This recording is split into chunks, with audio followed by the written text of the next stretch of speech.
Solar cell power plant हम लोग already unit 1 में पढ़ चुके हैं। अब हम लोग इसके कंपोनेंट पढ़ते हैं। इसमें कंपोनेंट्स में हमारे वही सब है, सोलर पैनल्स होता है, उसमें हमारा कंट्रोलर होता है। ये सब आप ऑलरेडी पढ़ चुके हैं यूनिट 1 में, तो मैं इसे दोबारा रिपीट नहीं करूंगी। आप इसे पढ़ सकते हो।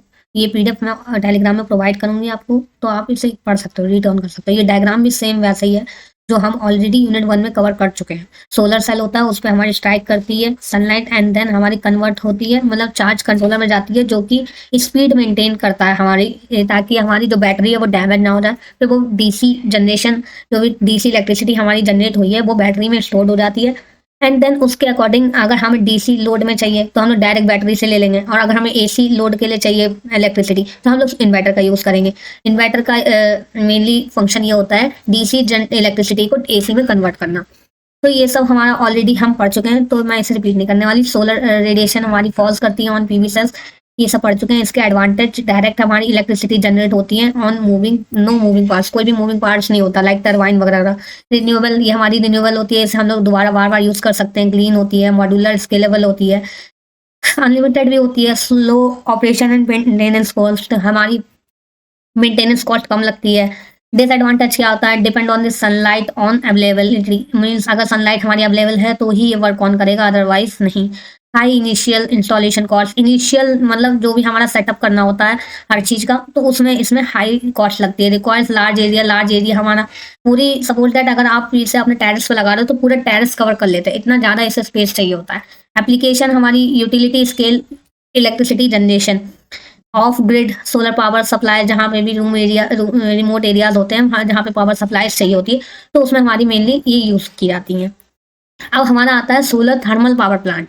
सोलर थर्मल पावर प्लांट कैसे सोलर पावर प्लांट से डिफर है? Solar thermal power plant generate electricity by concentrating sunlight into heat using the heat to drive a conventional power cycle. मतलब वो क्या करता था, वो डायरेक्ट हमारा इलेक्ट्रिसिटी कन्वर्ट कर, मतलब सनलाइट से डायरेक्ट इलेक्ट्रिसिटी जनरेट करता था। इसमें क्या होता है, इसमें हमारे कंसंट्रेटेड, तो इसमें मेनली हमारे कंसंट्रेटेड जो भी सनलाइट जो होती है वो थर्मल एनर्जी में कन्वर्ट होती है, एंड देन उसे स्टोर करके हम लोग उसे बाद में यूज़ करते हैं for a conventional power cycle. PV, ये हमारी डिफर होती है पीवी सोलर से, फोटोवोल्टिक सोलर से, क्योंकि उसमें हमारी डायरेक्ट जो एनर्जी थी वो हमारी इलेक्ट्रिसिटी में कन्वर्ट होती थी। इसमें हमारी डायरेक्ट कन्वर्ट नहीं होती है। इसमें कंसंट्रेटेड कलेक्टर्स की हेल्प की मदद से हम लोग थर्मल एनर्जी में कन्वर्ट करते हैं, एंड देन वो हमारी कन्वेंशनल पावर साइकिल को मूव ऑन कराती है। कंपोनेंट्स हमारे क्या हुए, इसके मेनली हमारे 6 कंपोनेंट्स होते हैं। Solar collector, heat transfer fluid. Solar collectors क्या होते हैं, जो कि हमारे कलेक्ट करते हैं हीट एनर्जी, इस जो भी हमारी सन से आती है। हीट ट्रांसफर फ्लूइड क्या होता है, जो भी हमारी एनर्जी ऑब्जर्व करी गई है कलेक्टर्स के थ्रू, वो हमारी हीट ट्रांसफर करी जाती है फ्लूइड में। लाइक वाटर, हमारा कोई भी वाटर फ्लो हो रहा है तो उसमें हम लोग उस हीट को ट्रांसफर कर देते हैं, जो कि देन वाटर हमारा वार्म हो जाता है। हीट एक्सचेंजर की मदद से हम लोग उसी वार्म वाटर को हम लोग स्टीम में कन्वर्ट करते हैं। देन वही स्टीम हमारी टरबाइन को रोटेट करती है, एंड देन टरबाइन जनरेटर को चलाता है, जनरेटर हमारा इलेक्ट्रिसिटी कन्वर्ट करता है। थर्मल एनर्जी स्टोरेज, इसमें हमारे थर्मल एनर्जी स्टोरेज और कूलिंग सिस्टम हमारा डिटेल में आगे है, वो मैं अभी बताऊंगी। थर्मल एनर्जी आप स्टोरेज से समझ सकते हैं, जो भी हमारी एनर्जी प्रोड्यूस हुई है उसे स्टोर करेगा। कूलिंग सिस्टम, जो भी हमारा वाटर वार्म होकर आया उसे ठंडा करेगा, ताकि उसे हम बाद में फिर से यूज कर सके। वर्किंग इसकी क्या है, मिरर्स होते हैं जो कि कलेक्ट करते हैं सनलाइट को onto the receiver.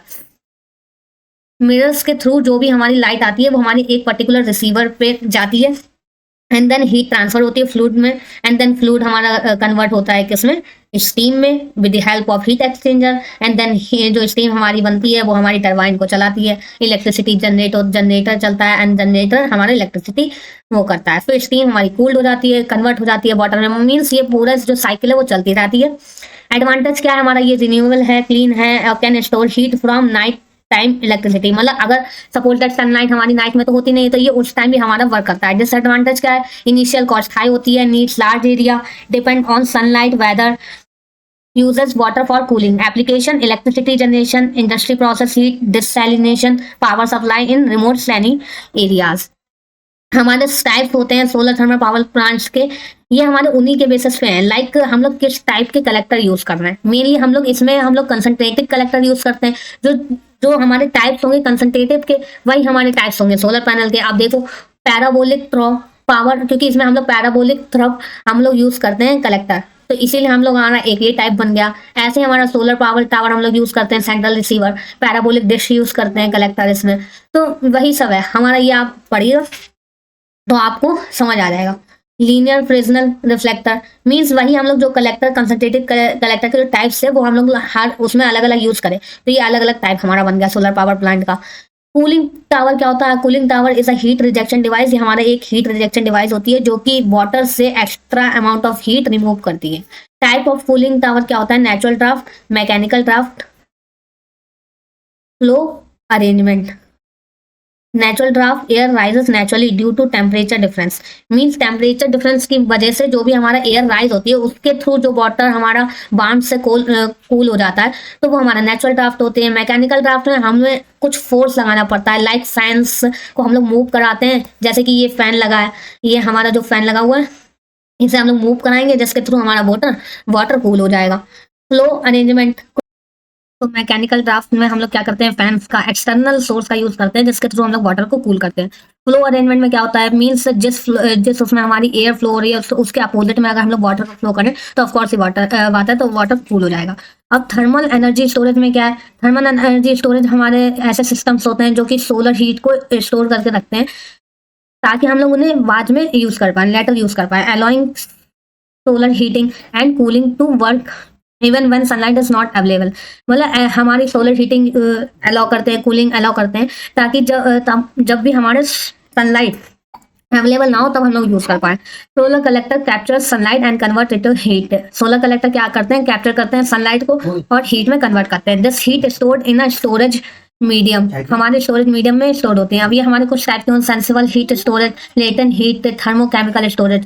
Sensible heat storage में हमारा क्या होता है? हीट स्टोर होती है जब हम लोग किसी मटेरियल का टेम्परेचर हाई कर देते हैं, तो हम इसमें हम लोग किसी भी ऑब्जेक्ट का टेम्परेचर हाई करके उसे हम लोग हीट स्टोर कर लेते हैं सेंसिबल हीट स्टोरेज में। लेटेंट हीट स्टोरेज में क्या होता है? हम लोग किसी मटेरियल का फेस चेंज करके, लाइक सॉलिड है तो लिक्विड में कन्वर्ट करके हम लोग उसे हीट स्टोर कर सकते हैं। हीट लिक्विड है तो गैस में, गैस है तो लिक्विड में कन्वर्ट करके हम लोग हीट स्टोर कर सकते हैं bye melting and solidifying. And thermochemical storage में क्या होता है? हम लोग केमिकल बॉन्ड्स के बीच में हीट को स्टोर कर सकते हैं ताकि हम लोग उसे बाद में यूज कर लें। तो ये होते हैं हमारे types of thermal energy storage. तो इसी के साथ हमारी यूनिट कंप्लीट होती है। अब if you like this video then share this video, like, comment and share with your friends. Thank you for watching this video.